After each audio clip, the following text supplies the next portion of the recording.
What are you going to do tomorrow? What are you going to do tomorrow? Uzakora iki ejo? What are you going to yo twahinnye nihinduka gana. What are you gonna do tomorrow? What are you gonna do tomorrow? Cyangwa se what are you going to do tomorrow? What are you gonna do tomorrow? Uzakora iki ejo? Good morning, good afternoon, good evening. Ladies and gentlemen, wherever you are, this is Learning Fast. And Nikinyarwanda Vuba Icyongereza. We teach you in a way that helps you learn and start speak the English you are learning.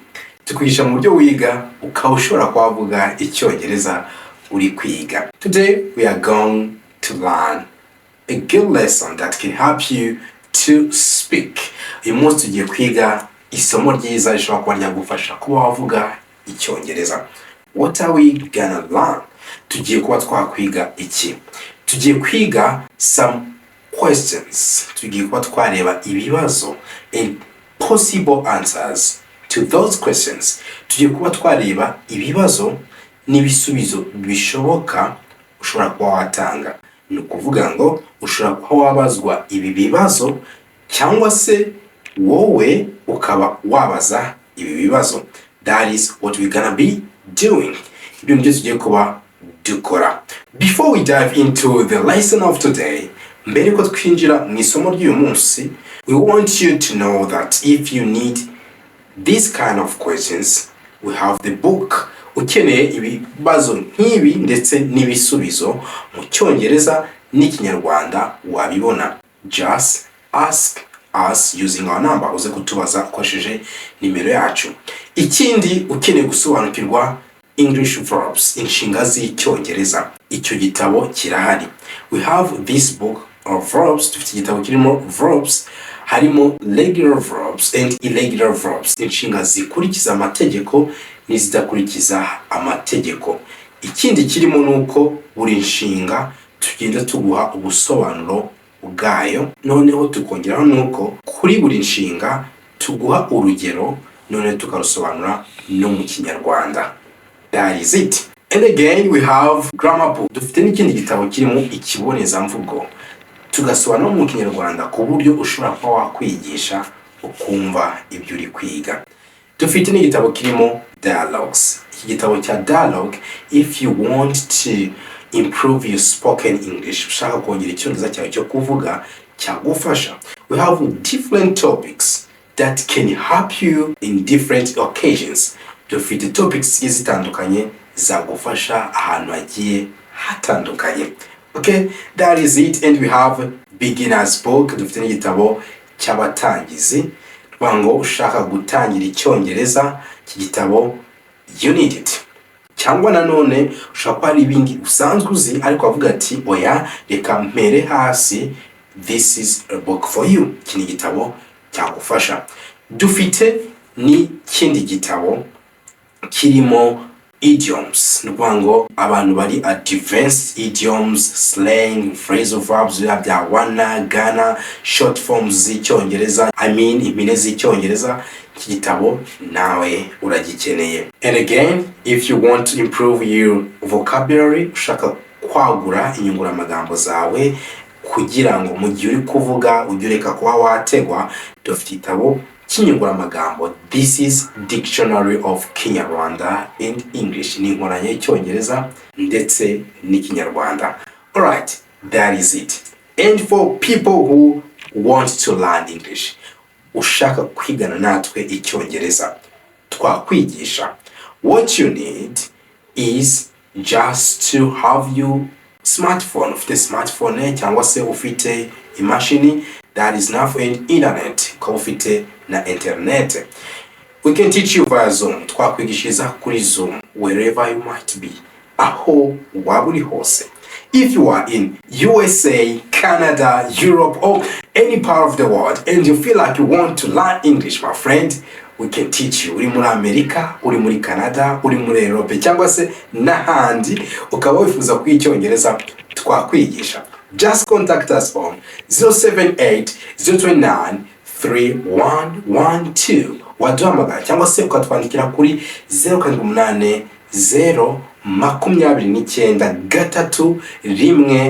080-29-312.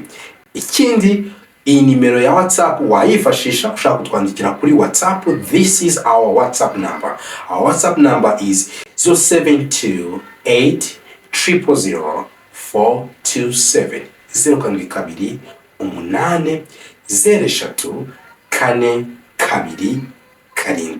That is our WhatsApp number. Alright, that is it. Now, are you ready to learn the lesson of today? Witeguye kuba twakwigana isomo ry'uyu munsi. Now, let's dive into the lesson. Now, the first question we are going to start with is, would you mind? Would you mind ni ijambo dukoresha tubaza mu Cyongereza, tubaza umuntu ngo se hari icyo bigutwaye. Would you mind opening the window? Ese hari icyo bigutwaye ko wafungura idirishya? Would you mind opening the window? Ushobora no kubabwira umuntu ngo, would you mind give me the salt? Ese hari icyo bigutwaye mpaye umunyu, cyangwa se wanyegereza umunyu mu yandi magambo. Would you mind give me the salt? Ikindi ukwiye kumenya, igihe tuvuga Icyongereza give me, dushobora kuyihina igahinduka give me. Ukavuga ngo, would you mind give me the salt? Would you mind give me the salt? Ikindi, would you mind, D na you ushobora kubifatanya nkavuga ngo would you mind give me the salt? Ese hari icyo bigutwaye umpaye umunyu, cyangwa se unyegereje umunyu. Would you mind pass me the salt? Nuvuga ngo hari icyo bigutwaye unyegereje umunyu. Would you mind pass me the salt? Okay, that is it. Nuvuga ngo iyi nteruro ushobora kwikoresha iyi would you mind ukagenda ugira andi magambo wongeraho ugakorera interuro zigiye zitandukanye. Reka turebe izindi ngero. You can say, would you mind lend me your phone? Ese hari icyo bigutwaye untije telefone yawe? Would you mind lend me your phone? Would you mind lend me your phone? Ese hari icyo bigutwaye untije telefone yawe? Would you mind lend me your phone? Nanone dushobora kuba twavuga ngo, would you mind accompany me? Ese hari icyo bigutwaye umperekeje? Would you mind accompany me? So that is it.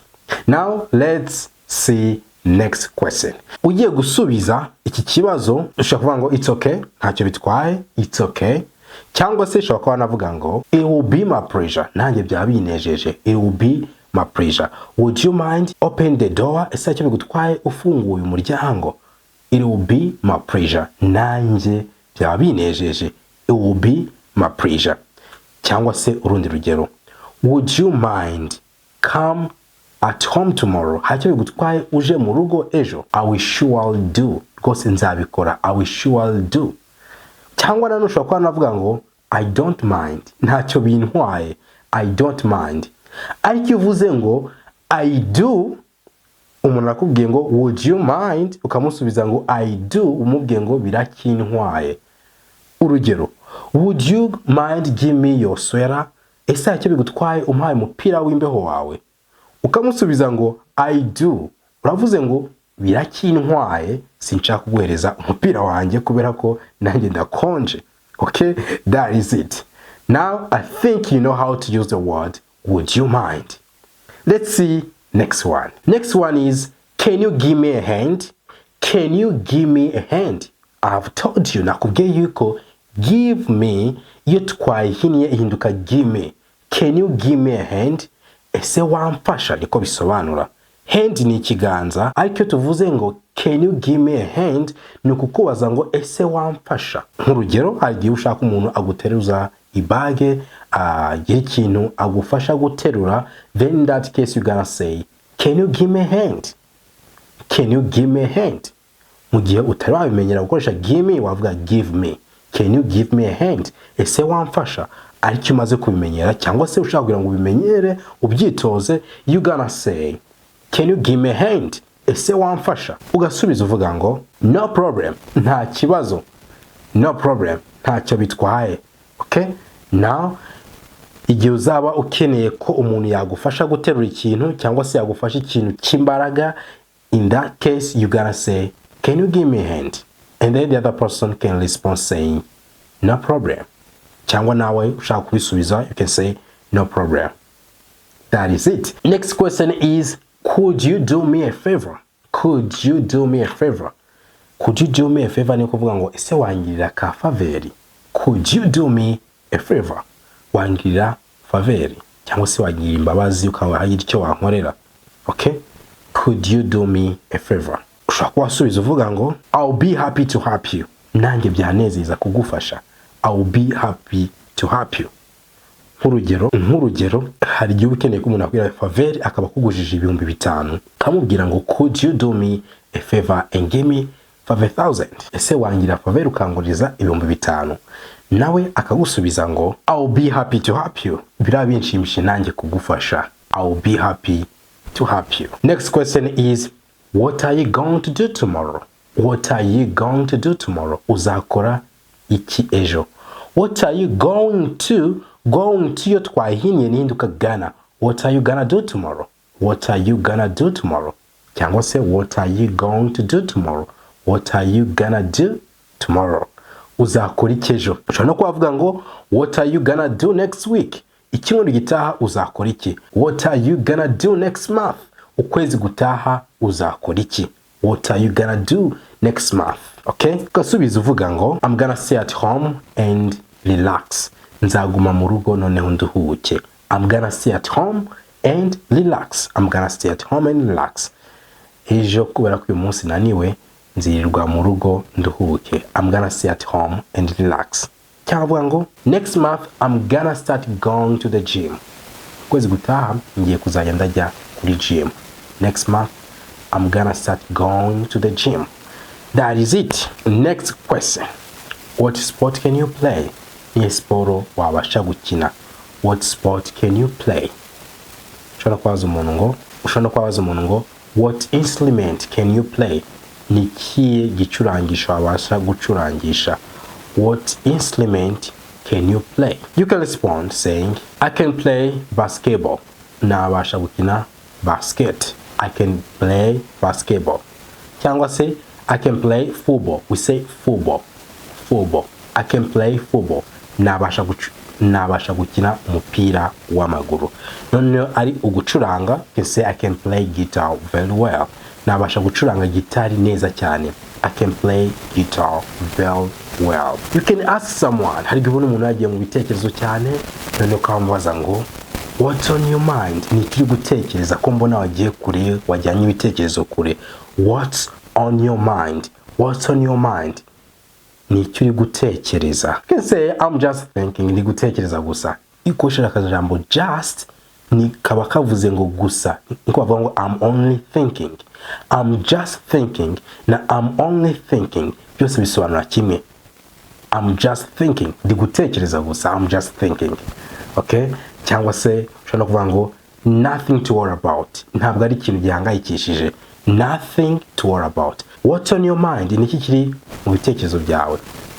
Kavuga ngo nothing to worry about. Ni ikintu kitaguhangayikisha cyangwa se ni ikintu kidahangayikishije. Nothing to worry about. Okay? I hope you are learning, my friend. Before we continue with more questions and the answers that you can give, we want to ask you a favor. Tugiye kuba twagusaba agafaveri wadukorera. Just share the lesson. Take a few seconds and share the lesson to WhatsApp. Wafata amasegonda make ugasangiza isomo abantu kuri WhatsApp mu magroupe cyangwa se on your status kuri stati yawe, or you can share the lesson to Facebook. And again, if you know someone who wants to learn English, you can share the lesson with the person so that we can keep growing together. Kugira ngo dukomeze dukure hamwe, and subscribe so that whenever we upload a new lesson, you will be notified if you want to keep learning more lessons like these ones. Niba ushaka kubona andi masomo nk'aya nabwo wakora subscribe kugira ngo igihe cyose dushize isomo risa ujye ubimenyeshwa. Dukomeze tujyane dukurire hamwe. That is it. And if you do that, that is a great favor, my friend. Now let's continue with more questions. Next question is, what did you do last night? I want you to pay attention. What did you do last night? Iryo jambo last kubera ko rirangijwe na t, n'irindi jambo rikurikiyeho rikaba rifite consonant ariryo night. Iyo last t nayikuyemo ndavuga last night. What did you do last night? Ijoro ryashize wakoze iki? What did you do last night? Did na you abifata aba did you do? What did you do? What did you do last night? Wakoze iki ijoro ryashize? What did you do last night? Then you gonna respond saying what you did. None aha niho uhita usubiza uvuga icyo wakoze. You gonna respond saying what you did. You can say I watched TV.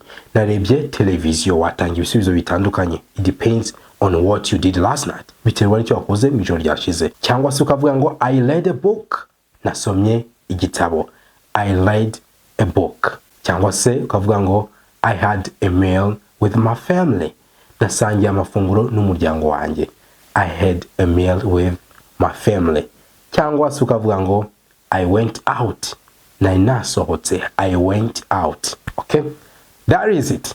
Let's see another question. Next question is what's the matter? What's the matter? No kubaza ngo ni ikihe kibazo. You can even say what's the matter? What's the matter? Ni ikihe kibazo? What's the matter?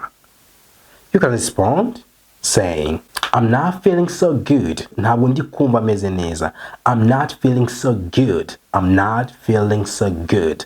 Ndumva ntameze neza. I'm not feeling so good. You can even say I'm not feeling so well. I'm not feeling so well. Yeah, that is it. Let's see. Next one. Hari igihe ubona umuntu akeneye ubufasha bwawe ukaba mubaza ngo is there anything I can do to help? Is there anything I can do to help? Ese hari icyo nakora kugira ngo nkufashe? Is there anything I can do to help? And then you can respond saying no, everything will be okay. Oya, buri kimwe kiri buze gutungana. No, everything will be okay. No, everything will be okay. So that is it. Next question is what are you doing? What are you doing? Ni kukubaza ngo uri gukora iki? What are you doing? What are you doing? What are you doing? You can say I'm watching TV. Ndi kureba televiziyo. I'm watching TV. Cyangwa nanone ukavuga ngo I'm learning English. Ndi kwiga Icyongereza. I'm learning English. Cyangwa ukavuga ngo I'm calling my friend. Ndi guhamagara inshuti yanjye. I'm calling my friend. Cyangwa se I'm calling a friend of mine. Kuvuga ngo I'm calling my friend no kuvuga ngo I'm calling a friend of mine. Byombi bisobanura kimwe. I'm calling my friend. I'm calling a friend of mine. Alright? We say of. Ntabwo tuvuga of. Ntabwo uvuga ngo I'm calling a friend of mine. You say I'm calling a friend of mine. Ndi guhamagara inshuti yanjye. I hope you are learning. Okay?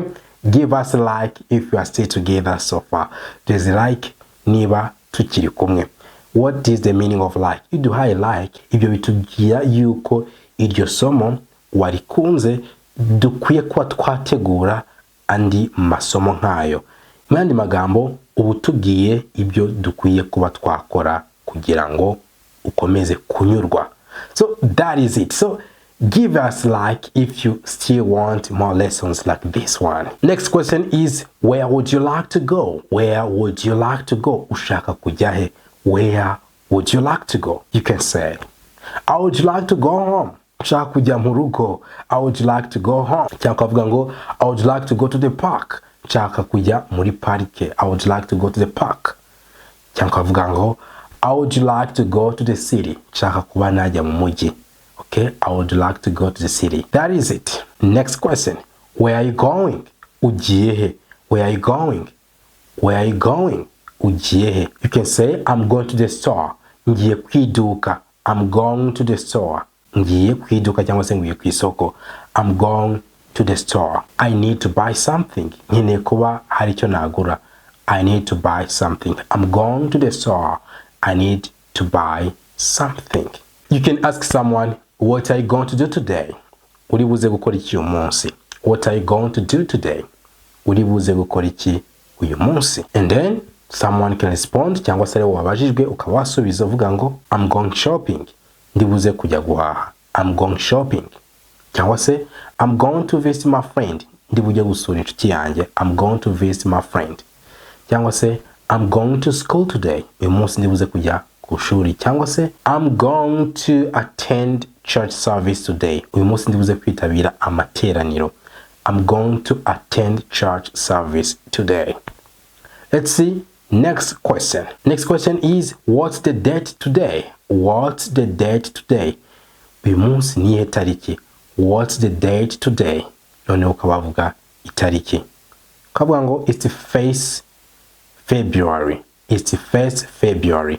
Ni tariki ya mbere z'ukwezi kwa kabiri. Tuvuga February. Ntabwo ari February, no, ntabwo ari February. Tuvuga February. February. It's the 1st February. Ni tariki ya mbere z'ukwa kabiri. 1st February. Okay, let's see next one. How are you? Umeze ute? How are you? Umeze ute? I'm fine, thank you. How about you? Meze neza, urakoze.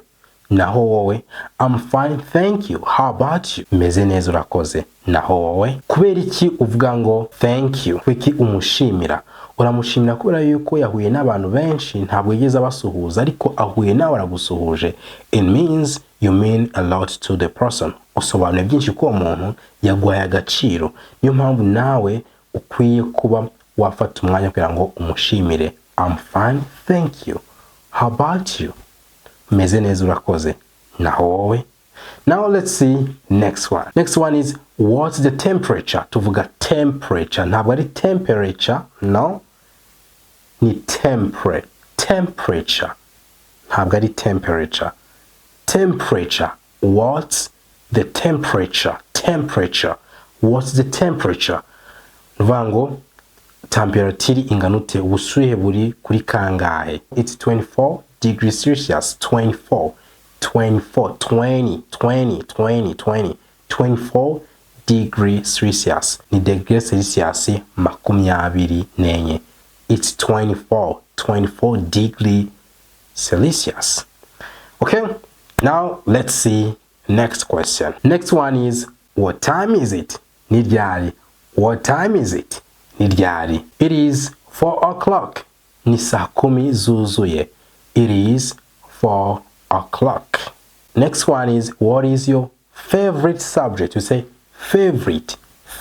Ntabwo ari favorite. Favorite. What is your favorite subject? Ni somo ukunda. What is your favorite subject? You can say my favorite subject is art. Isomo nkunda ni ubugeni. My favorite subject is art. Okay? Isomo nkunda ni ubugeni. Next one is what's the weather like? Hari uri mu nzu, undi ari hanze. Kwamaza se ikirere kimeze gite? Cyangwa se ukaba uri hano ushaka kubaza umuntu uri muri Amerika ikirere cyaho kimeze gite? Uramubaza ngo what's the weather like? Ikirere kimeze gite? What's the weather like? Wasubiza uvuga ngo it's raining.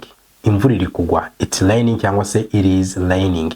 Imvura irimo kugwa. Ariko nanone iki kibazo ushaka kuba kibaza no mu bundi buryo. Ukavuga ngo how is the weather? How is the weather? Ikirere kimeze gite?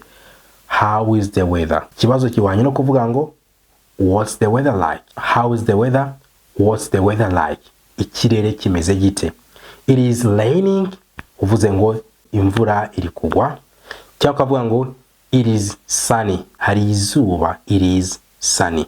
Nanone wavuga ngo it is windy. Hari umuyaga. It is windy. Wind ni umuyaga. Windy ni igihe hari umuyaga. Windy. Okay? Harimo intonations zigiye zitandukanye. Windy. Okay? That is it. Let's continue. Hari igihe ushaka kubaza umwana ngo uri mu mwaka wa kangahe? Uri mu mwaka wa kangahe? Urabaza ngo which year are you in? Which year are you in? Uri mu mwaka wa kangahe? Which year are you in? Akaba yagusubiza ngo I'm in 3rd year cyangwa se I'm in 2nd year, ndi mwaka wa kabiri, ndi mwaka wa gatatu. I'm in 2nd year, ndi mwaka wa kabiri. I'm in 3rd year, ndi mwaka wa gatatu. Agusubiza bitewe n'umwaka arimo. Ushobora no guhita umubaza ngo ukakomeza umubaza ngo do you have any exams coming up?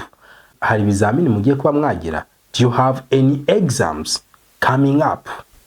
Hari ibizamini mwaba mugiye kuba mwakora? ashobora kuba yakubwira ngo I've just graduated. Oh yanjye nararangije amashuri.